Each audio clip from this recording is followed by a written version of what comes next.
Clear!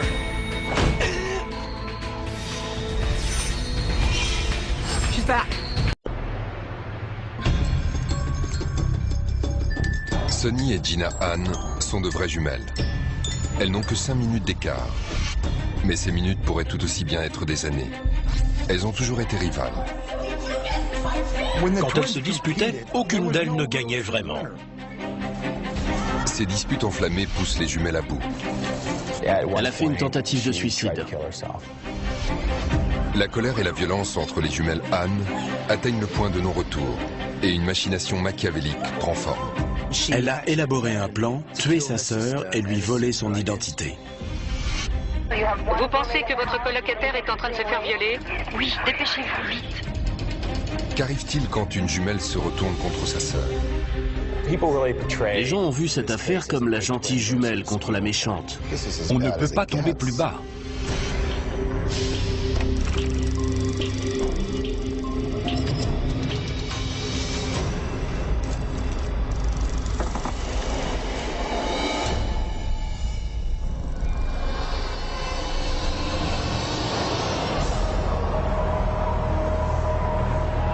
Irvine, à 60 km de Los Angeles, une ville du comté d'Orange, en Californie. C'est une communauté très organisée. Tout est très propre, il y a beaucoup de parcs. C'est une ville très tranquille. On est proche du désert, des montagnes, de l'océan. Tout au long de l'année, les habitants aisés d'Irvine profitent du soleil, de l'air marin et du cadre tranquille. Irvine a un taux de criminalité très bas à l'échelle nationale. Les habitants sont très respectueux de la loi. Mais lors d'une après-midi ensoleillée en novembre 1996, tout bascule. Les urgences reçoivent un appel désespéré.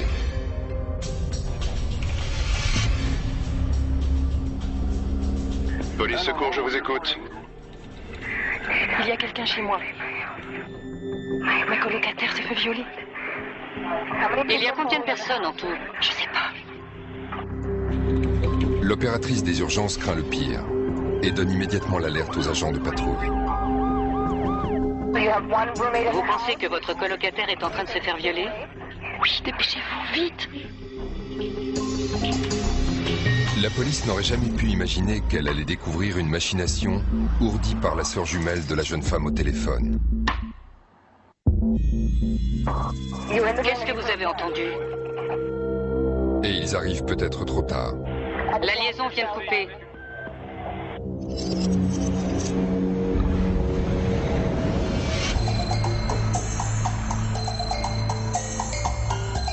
Sonny et Gina Ann sont nés à 5 minutes d'écart et à 10 000 km de la Californie, dans la ville d'Incheon, en Corée du Sud. Il y a toujours eu une distinction entre ces jumelles identiques. Sonny est née la première, 5 minutes avant sa sœur, et dans la culture coréenne, cela fait d'elle la jumelle dominante. Gina était donc la jumelle inférieure qui devait se soumettre à sa sœur.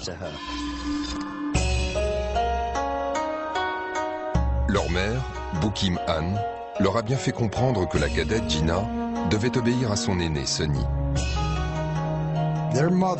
Leur mère faisait toujours passer Sonny en premier, car elle était l'aînée. Gina n'aimait pas ça. Elle n'acceptait pas d'être rabaissée et de voir sa mère privilégier Sonny. Après le divorce de leurs parents, les jumelles ont vécu séparées pendant 3 ans. Gina vivait avec son père et Sonny avec sa mère. Mais elle conservait un lien étrange. Boo-Kim disait que pendant ces 3 ans, si l'une des jumelles devait être malade et devait aller à l'hôpital, elle y retrouverait sa sœur qui était malade aussi. Les jumeaux ont des particularités biologiques. Les sœurs Ann sont des jumelles monozygotes, ce qui signifie qu'elles ont hérité des mêmes combinaisons génétiques. On observe plus de comportements similaires entre elles qu'entre des parents et leurs enfants. Après la séparation, Monsieur Han finit par laisser la garde de ses filles à leur mère. À 11 ans, les jumelles déménagent aux États-Unis avec Boo-Kim. Une fois aux États-Unis, elles se sont d'abord installées à Seattle. La mère a confié Jenna et Sonny à des proches pendant 1 an. Ensuite, elles ont déménagé dans le comté d'Orange et elles sont entrées au collège. C'est le début des ennuis. Désormais mère isolée, Bookim devient serveuse dans un casino et développe une addiction aux jeux destructrice. Parfois, leur mère partait pendant plusieurs jours et elle les laissait à la maison sans rien à manger. Elle n'avait personne, elle devait se débrouiller toute seule. Livrée à elle-même et terrifiée par cette culture étrangère, les jumelles Anne ont dû grandir rapidement. C'étaient des fillettes de 12 ans dans un nouveau pays. Elles ne parlaient pas la langue, personne ne les suivait. Pendant cette période, elles ont dû se soutenir mutuellement.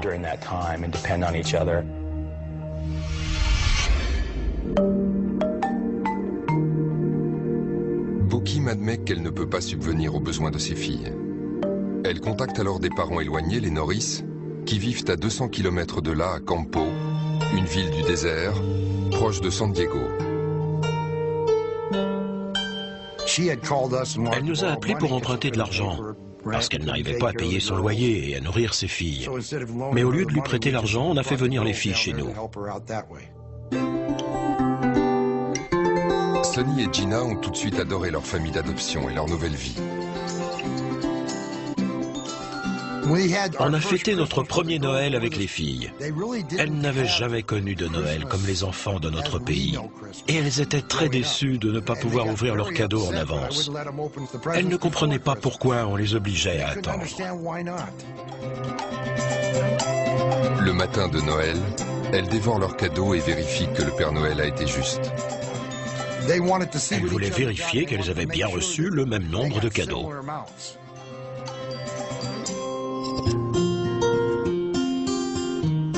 Les jumelles vont au lycée de Mount Empire et travaillent dur pour réussir. C'était une bonne période pour elles. Elles avaient du soutien, un environnement stable. Elles se promenaient avec un gros dictionnaire rouge coréen-anglais. Un enseignant m'a dit qu'elles cherchaient tous les mots pour apprendre la langue. Et elles ont fini par avoir d'excellentes notes.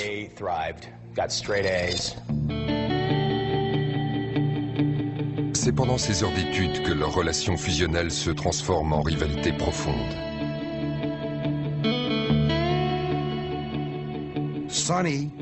Comme Sonny était l'aînée, Gina avait l'impression de devoir la surpasser.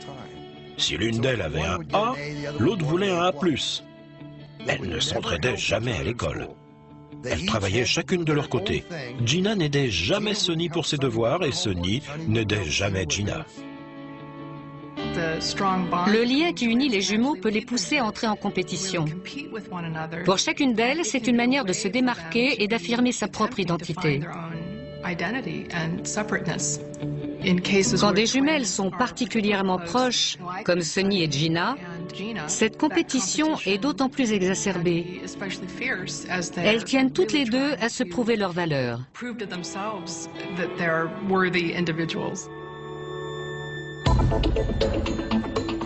Pour leurs amis et leur famille, cette rivalité est stimulante.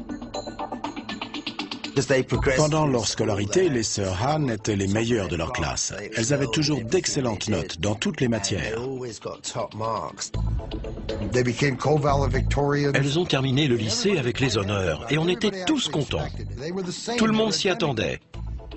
Elles étaient identiques, elles avaient les mêmes méthodes, la même façon de réfléchir. Oui, elles étaient en compétition, mais c'était une compétition saine. Dans presque tous les domaines, tout allait bien pour les sœurs Han. Et surtout, elles pouvaient compter l'une sur l'autre. Ces deux-là étaient très proches. Elles avaient leur petite rivalité. Qui était la plus vieille, qui avait les meilleures notes. Mais elles s'entendaient très bien. C'était la plus belle période de leur vie. Mais elle n'a pas duré longtemps. Tout semblait parfait en apparence. Mais les sœurs étaient lentement rongées par la jalousie. Socialement, Sonny était plus entourée que sa sœur Gina. Au lycée, Sonny était la plus sociable. Elle avait beaucoup d'amis, elle était charismatique. Gina était beaucoup plus réservée, elle évitait la foule. Sonny a été la première à avoir un petit ami, puis un travail. C'était toujours Sonny qui prenait des initiatives, qui cherchait la nouveauté. Gina, elle, restait en retrait pour l'observer, puis elle finissait par vouloir la même chose. Malgré tous ses efforts, Gina n'arrive jamais à égaler Sonny.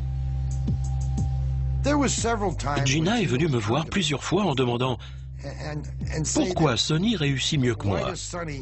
Pourquoi elle a eu ça? Pourquoi elle est numéro 1 ?» Gina devait ressentir beaucoup d'amertume. Quand un enfant est privilégié par rapport à son frère ou à sa sœur, cela peut être très douloureux pour celui qui est mis à l'écart. C'est encore pire chez des vrais jumeaux. Sonny et Gina Han, des jumelles identiques nées en Corée, ont terminé le lycée avec les honneurs. J'ai toujours vu qu'elles visaient l'excellence, dans leur façon de s'habiller, de se comporter, de se tenir. Les sœurs Han ne sont plus des immigrantes en difficulté élevées par des parents lointains. Ce sont désormais des jeunes filles prêtes à conquérir le monde.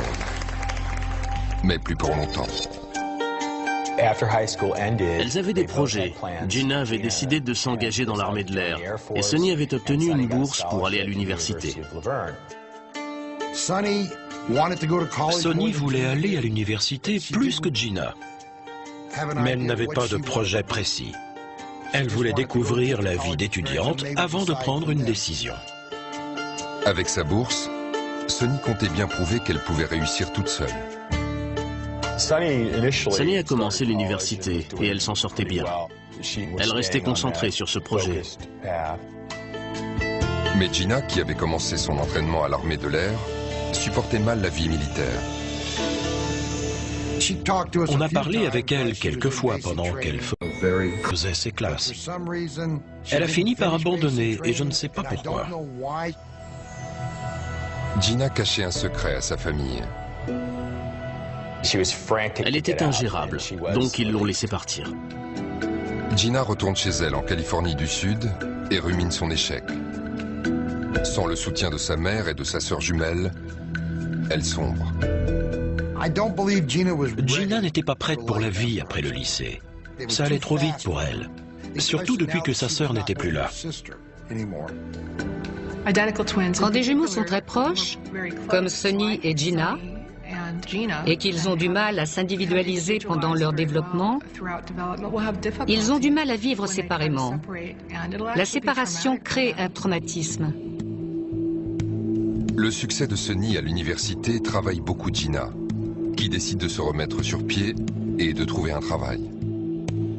Gina a suivi les traces de sa mère. Elle est devenue serveuse dans un casino. Gina voulait devenir croupière de blackjack. Je lui ai demandé « Tu ne préfères pas aller à l'université ?»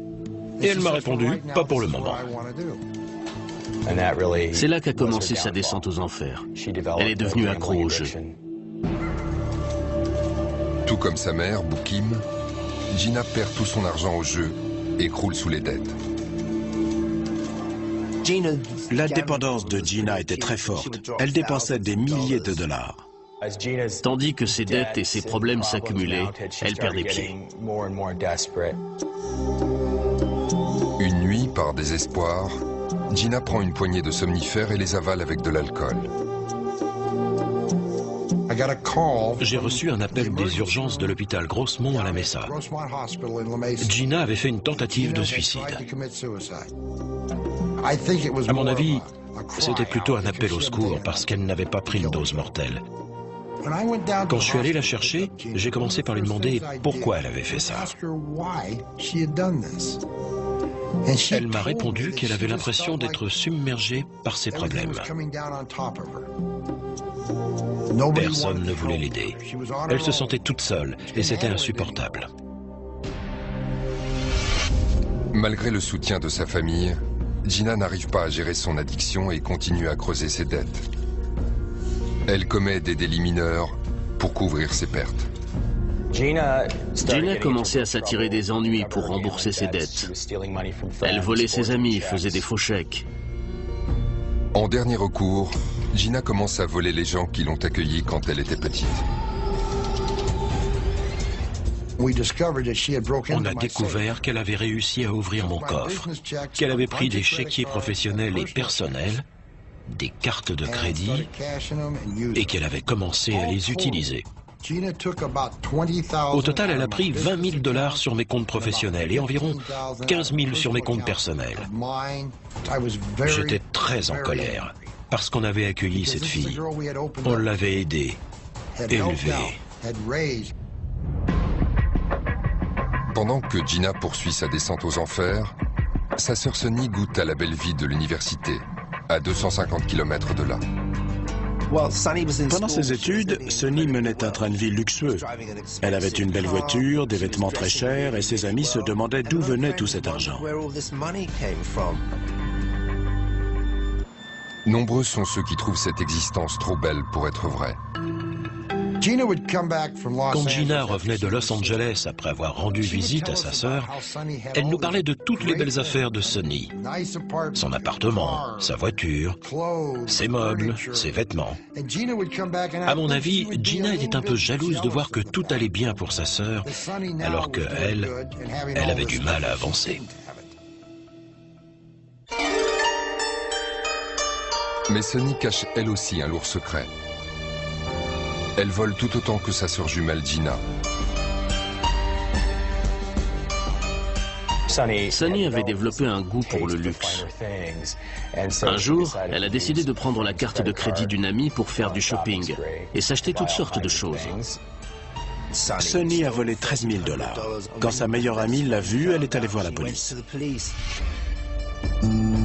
Sonny est arrêtée pour vol. Elle s'en tire avec une amende et 3 ans de prison avec sursis. Elle a dit à la police que cette amie était riche et qu'elle pensait qu'elle serait d'accord.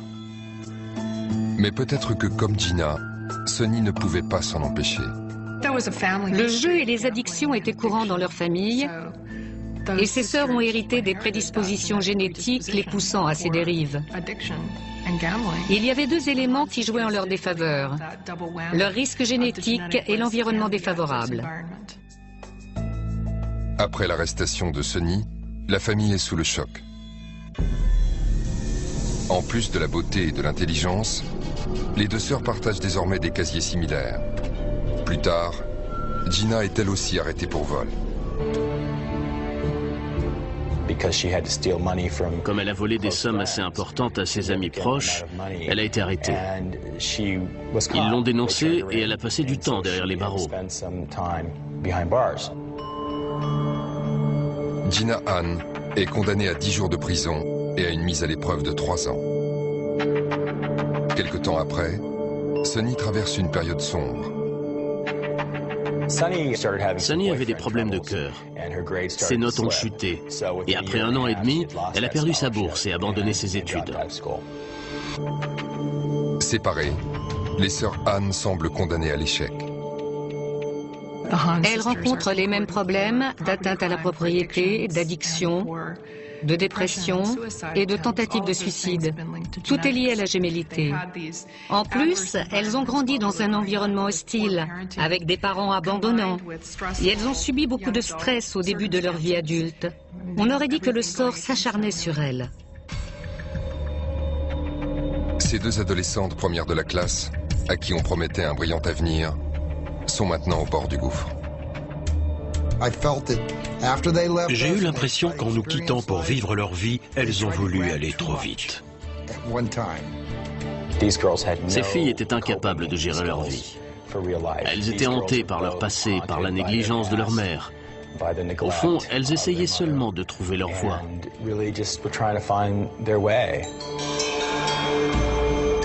Comme pendant leur enfance, les sœurs savent qu'elles peuvent se faire confiance. Quand Gina quitte San Diego, où elle est assignée, Sonny l'accueille dans le comté d'Orange. Sonny a loué un appartement à Placencia et elle a proposé à sa sœur de venir s'installer avec elle. Après 4 ans de séparation, les sœurs Anne sont réunies pour la première fois depuis le lycée. Mais leur cohabitation fait ressurgir les démons du passé. L'un des principaux problèmes de Gina, c'était qu'elle comparait sa vie à celle de Sonny. Sa sœur se débrouillait tellement bien que Sonny se sentait lésée. Elle se demandait pourquoi ce n'était pas elle qui était à sa place. Pourquoi c'est toujours elle qui réussit et pas moi? Gina décide de forcer sa sœur à partager son train de vie, que cela lui plaise ou pas.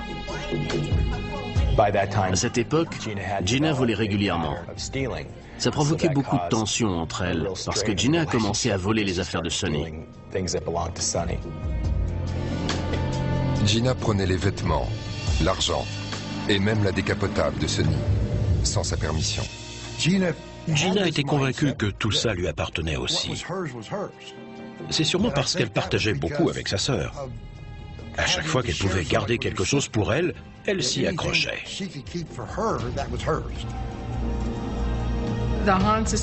Les sœurs Anne avaient une relation très ambivalente. Elles passaient leur temps à s'attirer des ennuis, surtout Gina. Elle n'arrivait pas à se remettre sur le droit chemin et elle en venait à se défouler sur sa sœur. Exaspérée par le comportement de sa jumelle, Sonny lui demande de respecter son droit d'aînesse. Et elle n'a pas peur de se faire obéir par la force. Leur relation était très instable. Parfois, elles en venaient aux mains et leurs voisins appelaient la police. La cohabitation a poussé à bout les sœurs Anne, désormais adultes. Tout bascule une après-midi, quand une de leurs disputes finit dans le sang. Une fois, Gina est partie avec la décapotable de Sonny pendant quelques jours. Quand elle est revenue, Sonny était complètement enragée. Elles ont commencé à se battre. Elles se sont mises à se hurler dessus. Comme par le passé, Sonny finit par prendre le dessus. Sonny a jeté un téléphone au visage de Gina, qui a eu le nez cassé. Gisant au sol en sang, Gina vient encore d'être humiliée par sa sœur jumelle. Après cet épisode, tout a changé entre elles. Par terre, Gina se promet de rétablir l'équilibre, une fois pour toutes.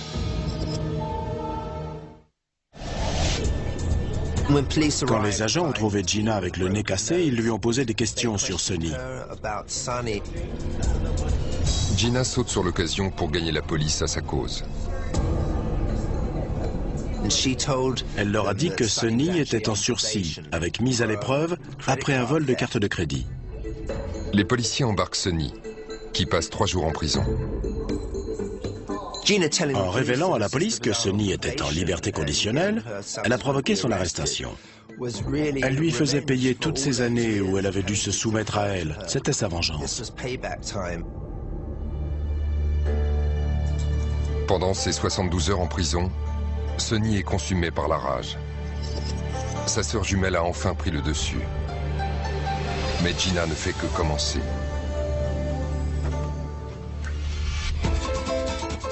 Pendant l'emprisonnement de Sonny, Gina a libre accès à sa voiture, ses cartes de crédit, sa carte d'identité, et elle en profite. Elle part faire du shopping et disparaît avec la voiture.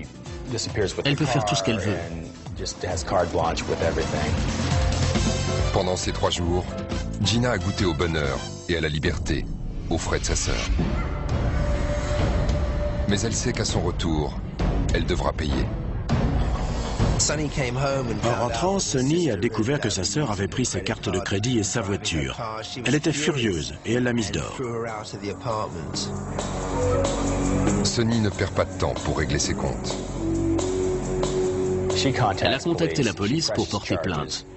Et Gina s'est retrouvée dans une situation très délicate. Gina est arrêtée pour vol et non-respect des conditions de sa mise à l'épreuve. Elle est condamnée à 6 mois de prison. Les sœurs Han avaient un comportement curieux mais très symétrique.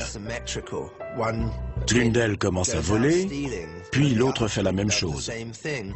L'une d'elles va voir la police pour dénoncer l'autre, puis l'autre l'imite encore. Le duel entre les jumelles ne semble pas près de s'arrêter. Les jumelles Han me font beaucoup penser à Tom et Jerry. Elles essayent de s'attaquer de plus en plus violemment. C'est la deuxième fois que la jeune Gina se retrouve en prison. Et elle est furieuse que sa sœur l'ait dénoncée. Gina concentre sa rage sur sa sœur. Tout était sa faute. Le fait qu'elle soit en prison, le fait qu'elle ait tous ces problèmes, alors que Sonny avait une belle vie. Seule derrière les barreaux, Gina décide de mettre fin à cette rivalité fraternelle, une fois pour toutes. Elle se met en tête que c'est Sonny qui lui barre la route, qui l'empêche de réussir ce qu'elle entreprend. Elle décide donc de régler ce problème. Elle élabore un plan, tuer sa sœur et lui voler son identité. Mais pour mettre en place ce plan, il lui faut des complices. Gina s'échappe pendant une permission de sortie et se dirige vers San Diego à la recherche de tueurs à gages. Elle a commencé à parler de son projet de tuer sa sœur. Elle n'était pas très subtile. Elle abordait des gens qu'elle ne connaissait pas et leur demandait « Tu connais quelqu'un qui pourrait tuer ma sœur ?» Gina finit par trouver deux adolescents qui acceptent de l'aider. Gina recrute le cousin d'un ami, Archie Bryant, 16 ans. Archie convainc ensuite un ami à lui, John Sayarat, 15 ans, de l'aider à exécuter le plan de Gina. En récompense, elle leur promet $100 chacun. À mon avis, elle a réussi à les convaincre qu'ils ne faisaient rien de mal. Elle était sûrement très douée pour manipuler les gens. Si on faisait venir Archie aujourd'hui et qu'on lui demandait de nous expliquer comment elle l'a embarqué dans cette histoire, je pense qu'il serait incapable de nous répondre. Gina leur dit qu'elle les emmènera à Irvine, à l'appartement de Sonny. En arrivant, ils devront suivre ses instructions à la lettre. Gina pensait avoir un plan génial. Elle voulait envoyer les adolescents dans l'appartement de Sonny et qu'ils l'attachent. Mais elle leur ordonne de ne pas tuer Sonny. Cette tâche ingrate revient à quelqu'un d'autre. Gina voulait qu'ils entrent dans l'appartement, qu'ils attachent Sonny, qu'ils la bâillonnent et qu'ils la fassent attendre dans la salle de bain. Ensuite, elle comptait entrer et, je cite, « tuer cette...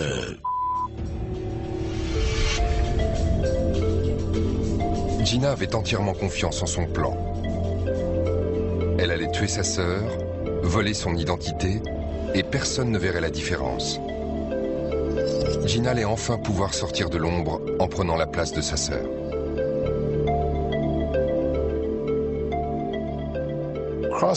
Dans la plupart des cultures, le meurtre est l'un des tabous les plus ancrés. C'est un acte extrême. Organiser le meurtre d'un membre de sa famille, c'est l'une des pires choses qu'on puisse faire. On ne peut pas tomber plus bas.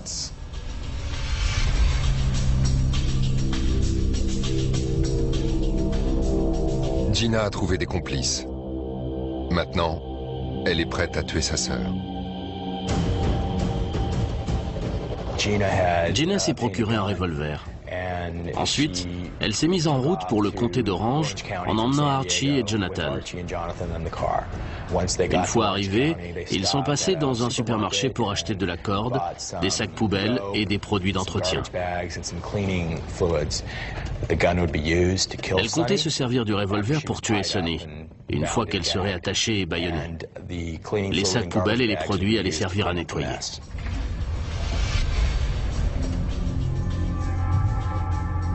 Peu après 15 heures, Gina arrive devant l'immeuble et indique la porte de Sonny à ses complices. Les garçons ont frappé à la porte et c'est une colocataire de Sonny, Helen, qui leur a ouvert. Ils sont entrés, Helen hurlait. Sonny était dans sa chambre et elle entendait les cris à travers la porte. Elle a cru que sa colocataire se faisait violer. Elle a pris son portable et elle a appelé la police. Il y a combien de personnes en tout? Je sais pas. Mais vous pensez que votre colocataire est en train de se faire violer? Oui, dépêchez-vous, vite. La situation est désespérée et elle prend un tournant macabre. Qu'est-ce que vous avez entendu? La liaison est brusquement coupée. Je viens de perdre la liaison.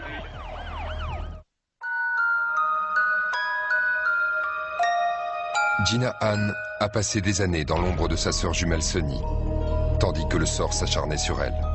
Sa colère était focalisée sur Sonny. Tout était de sa faute.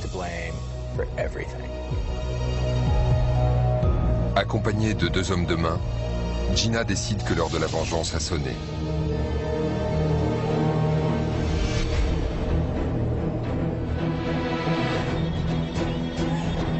Archie Bryant et John Sayarat font irruption chez Sonny pendant que Gina attend dans la voiture.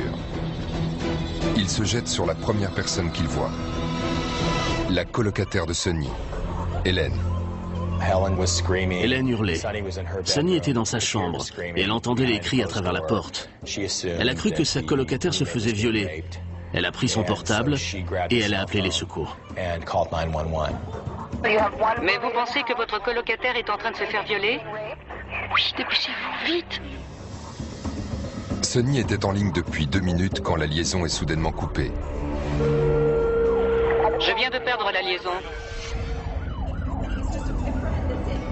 Archie est entré et il l'a attrapée. Il l'a menacée avec l'arme en lui demandant à qui elle parlait. Elle a réfléchi, puis elle a dit que c'était des amis. Il l'a fait raccrocher. Puis, il l'a attaché avec du ruban adhésif et de la corde. Ils les ont emmenés dans la salle de bain, ils les ont fait asseoir face à face dans la baignoire, puis l'un d'eux a dit « Va dire à Gina qu'on est prêt à la finir ».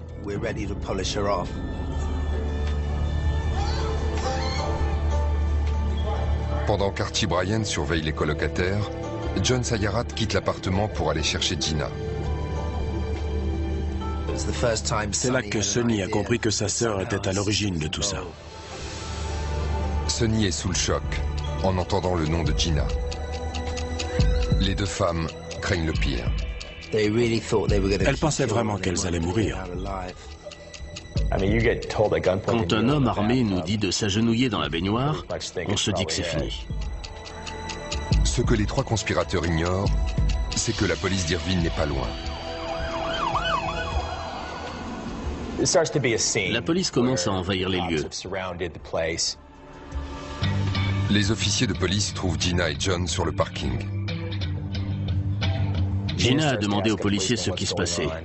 Il ne savait pas qu'elle était derrière tout ça. Il lui a seulement dit de reculer. Pendant que la police se dirige vers l'appartement, Gina joue l'innocente. Quand on arrive sur place, il arrive souvent que la personne qui semble être la victime soit en fait le suspect, et que la personne qui avait l'air de se défendre soit en fait l'agresseur. Mais dans l'appartement, Archie Bryant panique en entendant la police. Il a essayé de s'enfuir, mais en ouvrant la porte, il a aperçu des policiers. Là, il est retourné à l'intérieur.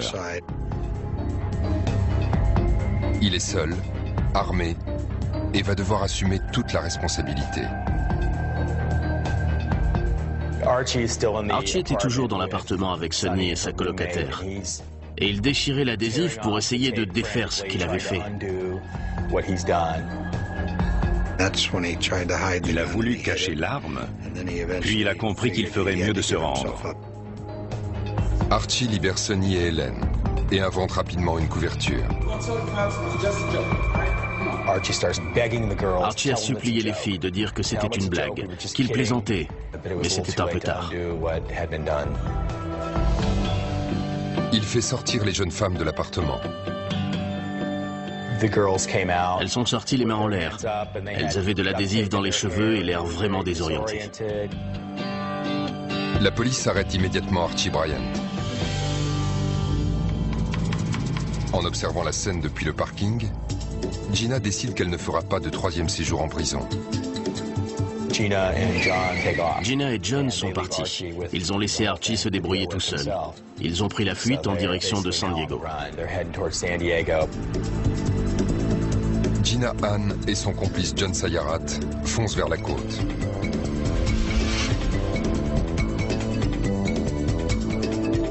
Ils s'arrêtent à la banque de Laguna Beach, où Gina retire $5 000 avec les cartes de crédit de Sonny. Là, il ne lui reste plus qu'à se débarrasser de la voiture.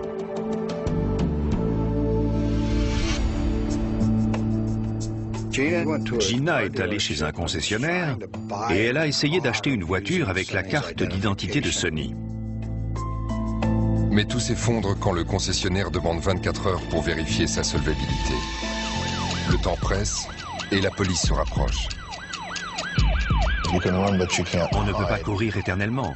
John et Gina avaient peu d'endroits où aller, surtout qu'ils étaient poursuivis par la police. Gina et John remontent dans la voiture et foncent vers la frontière mexicaine, à une centaine de kilomètres. Le Mexique est un bon choix quand on cherche à s'enfuir. Si on arrive à traverser la frontière, les forces de l'ordre sont moins efficaces de l'autre côté et on peut même passer inaperçu. Quand on arrive au Mexique, c'est gagné.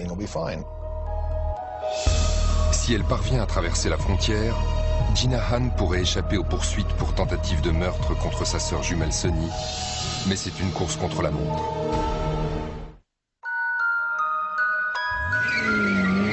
Gina Hahn et son complice John Sayarat sont en fuite, après l'échec de leur plan visant à tuer la sœur jumelle de Gina. Gina et John filent en sachant que le plan a très mal tourné. Ils savent très bien qu'ils sont recherchés. La police californienne poursuit les deux fugitifs depuis 6 heures et se rapproche d'eux près de la frontière mexicaine.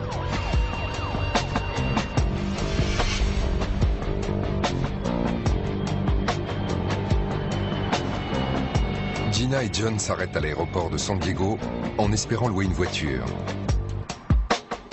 Mais ils ignorent que la police locale est prête à leur tomber dessus. La police les a rattrapés à l'agence de location. Les policiers sortent leurs armes dans le bureau de l'agence. Gina et John se rendent. La police fouille la voiture de Gina et trouve le permis, le passeport, des cartes de crédit de Sonny et $4 000 en liquide. Gina avait une imagination vraiment très prolifique. Elle aurait pu organiser absolument n'importe quoi. À mon avis, elle avait bien l'intention d'aller au Mexique, mais si c'était son plan, il y avait une faille. Au bout d'un moment, elle allait finir par se retrouver à court d'argent. Dans le coffre de la voiture, la police trouve des produits d'entretien, de la corde et des sacs poubelles. Ils ont trouvé un ticket de caisse pour des sacs plastiques, de la corde et des produits de nettoyage. Pour la police, il n'y a qu'une explication. Ils ont conclu à une tentative de meurtre. Gina comptait tirer sur Sonny, nettoyer la pièce, puis se faire passer pour elle.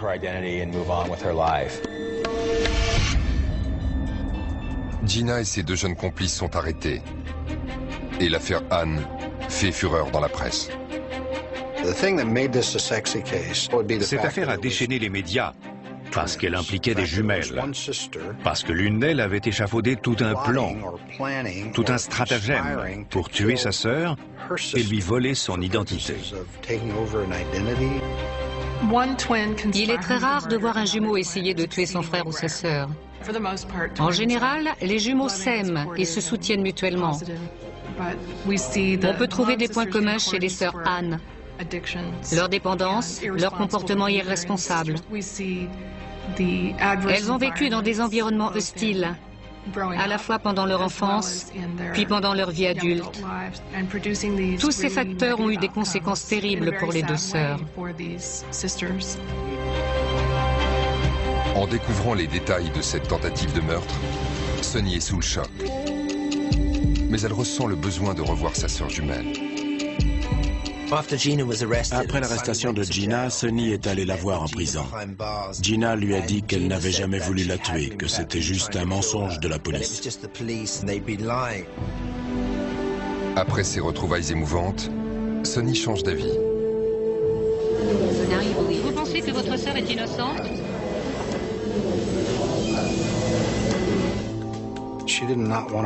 Elle refusait de coopérer avec les enquêteurs. Elle ne voulait pas prendre le risque de mettre Gina en danger. Mais malheureusement, elle n'avait pas son mot à dire. La décision ne lui revenait pas.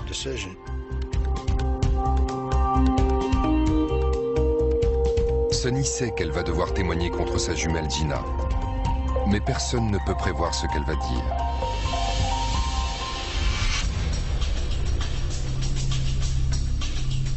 Sonny était le témoin star du procès. Le premier jour, elle a parlé de leur enfance en Corée et de leur arrivée aux États-Unis. Elle a raconté tout ce qu'elles ont vécu en grandissant. Elle a dit à sa sœur qu'elle l'aimait et qu'elle serait toujours sa sœur. À la grande surprise de la cour, Sonny se range du côté de sa sœur. On avait vraiment l'impression que Sonny ne croyait pas que sa sœur avait voulu la tuer. Elle avait l'air en plein déni par rapport à certains points.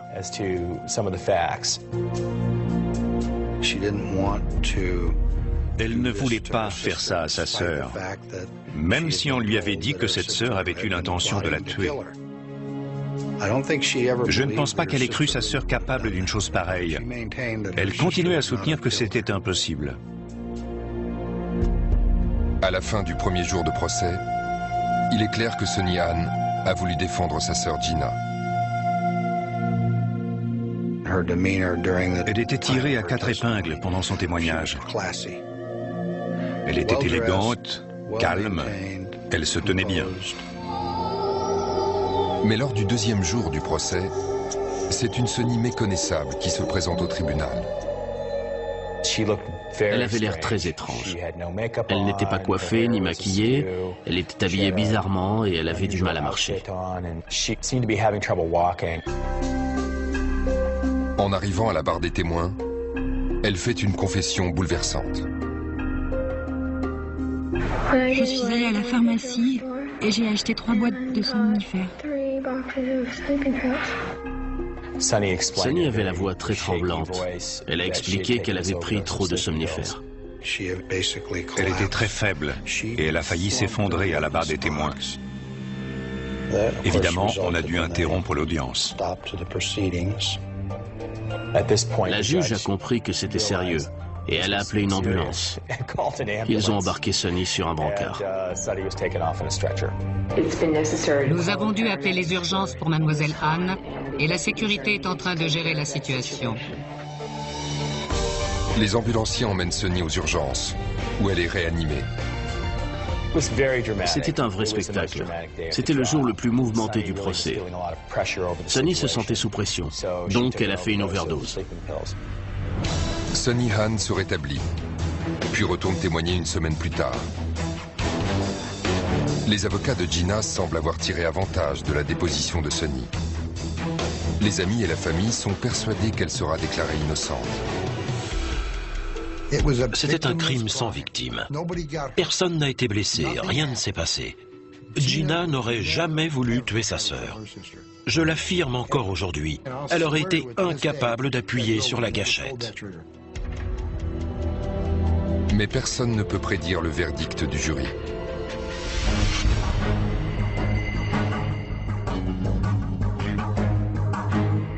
Après 10 heures de délibération étalées sur 3 jours, le jury arrive enfin à un verdict. Sonny m'a dit que sa sœur avait l'air très confiante. Elle pensait qu'elle ne serait pas condamnée et qu'elle n'irait pas en prison. Mais Gina se trompe lourdement. Le jury déclare l'accusé dans cette affaire, Jin Young-han, coupable. Gina et ses complices sont déclarés coupables de tous les chefs d'accusation. Sonny supplie la cour. Si Sonny avait eu ce qu'elle voulait, sa sœur aurait été libérée. Elle s'inquiétait surtout pour le bien-être de sa sœur. Elle ne semblait pas comprendre qu'elle était punie pour ses crimes. La juge Eileen Moore demeure inflexible. Elle condamne Gina Hahn à la peine maximale. La prison à vie, avec une période de sûreté de 26 ans. La juge sentait que Gina constituait une menace envers sa famille et la société. Gina n'a jamais admis qu'elle avait eu l'intention de tuer sa sœur. Mais si quelqu'un mérite la prison dans cette affaire, c'est bien la personne qui a orchestré tout ce plan. Et c'est ce qui est arrivé. Gina croupit en prison. Et Sonny devient une célébrité grâce à sa jumelle maléfique. Sonny est devenue une star après le procès. Elle est passée à la télé, elle a engagé un manager. On a même parlé d'un contrat de 2 millions de dollars pour un film qui n'a pas abouti. Peu de temps après, Sonny quitte le feu des projecteurs et se volatilise. Aujourd'hui, personne ne sait où elle est.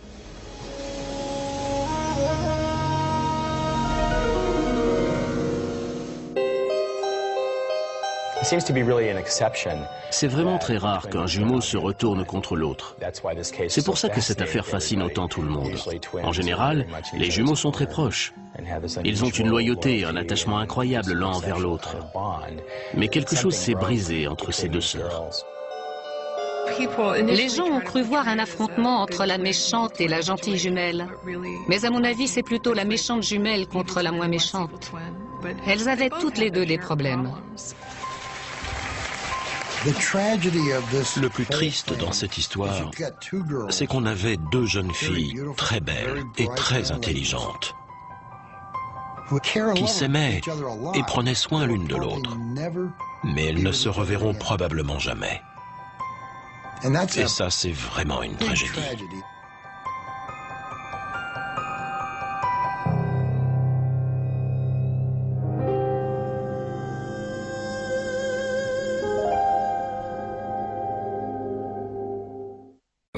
Clear!